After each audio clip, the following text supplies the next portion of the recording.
Hi, I'm Sheila. I am an MS patient and have been for over 30 years. When MS first started for me, I was 19. What is MS? Everyone has an immune system. In my case, my immune system gets confused when it goes into overdrive to fight off a cold. Instead of the bad thing, it's attacking good things. And I think what it attacks is my nerve endings, how it affects my daily life.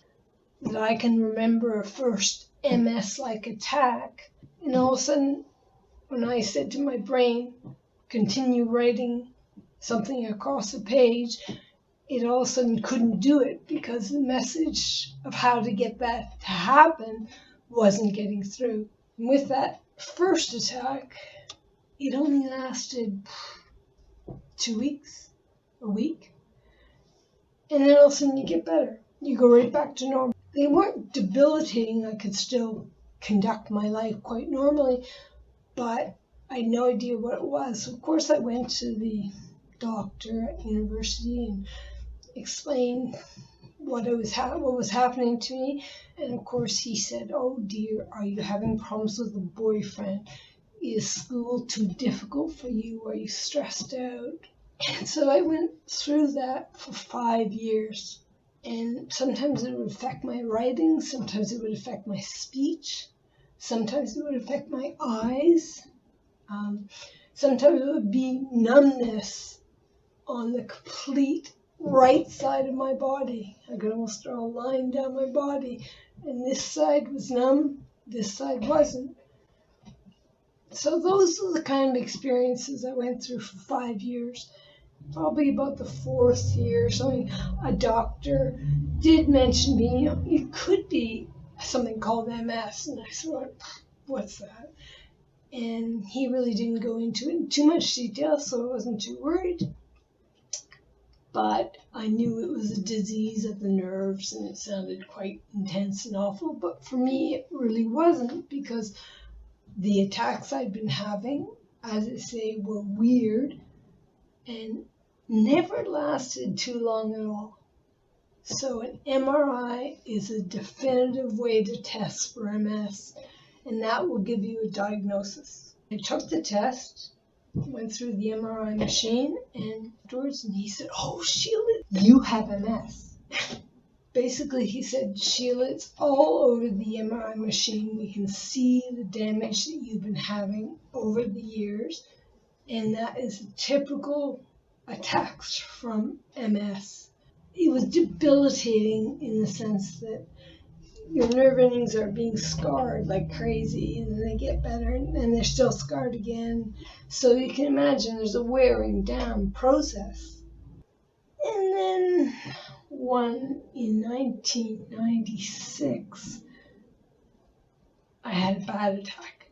Basically, I couldn't walk across the room. I had difficulty. My whole right side was totally dead to me. The attack really affected my right side. I couldn't use my right arm. I could use my left, no problem, but it's very difficult to do when you only have half a body. That attack lasted probably 2 or 3 months. So I was put on a drug, and it was an injectable drug, so I had to inject it into my body every day. And I think I stayed on that drug probably for about 10 or 15 years. I am starting to listen to audible books because I can no longer read a book easily. I mean, as I say, I can struggle through a page, but it takes me so long. It's been, 6 years? It hasn't really. It's gotten better. My eyesight's better. I can read menu now, and I can basically struggle through any signs on the street. So I dealt with it, but I used to love reading, and I do miss reading a physical book or being able to pick up a newspaper. I miss that a lot. So the damage to my eyesight is permanent. So basically, getting back to explaining, how my body attacked itself. Well, in that situation, the attack was quite severe, and it attacked deep inside my brain, and the attack continued right down into my brain. And my neurologist explained that basically at some point on the attack, right down into my brain, it went by my optic nerve, deep in my brain, and basically there's nothing to fix that. And I think I've given it enough time to fix itself, but I don't think it will improve.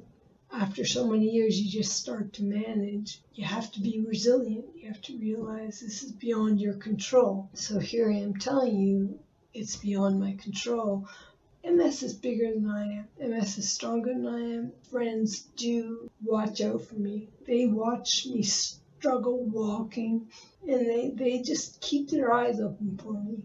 No one would really notice. The only way they'd notice is if they watched me walk. They might have thought I was getting over an injury, which is fine by me. I am getting over an injury. No one else in my family had any MS. So I was the first one out of the blue. They say MS is hereditary, but in my case it didn't seem to be. So there are no easy answers. The best is enjoy every single day of your life.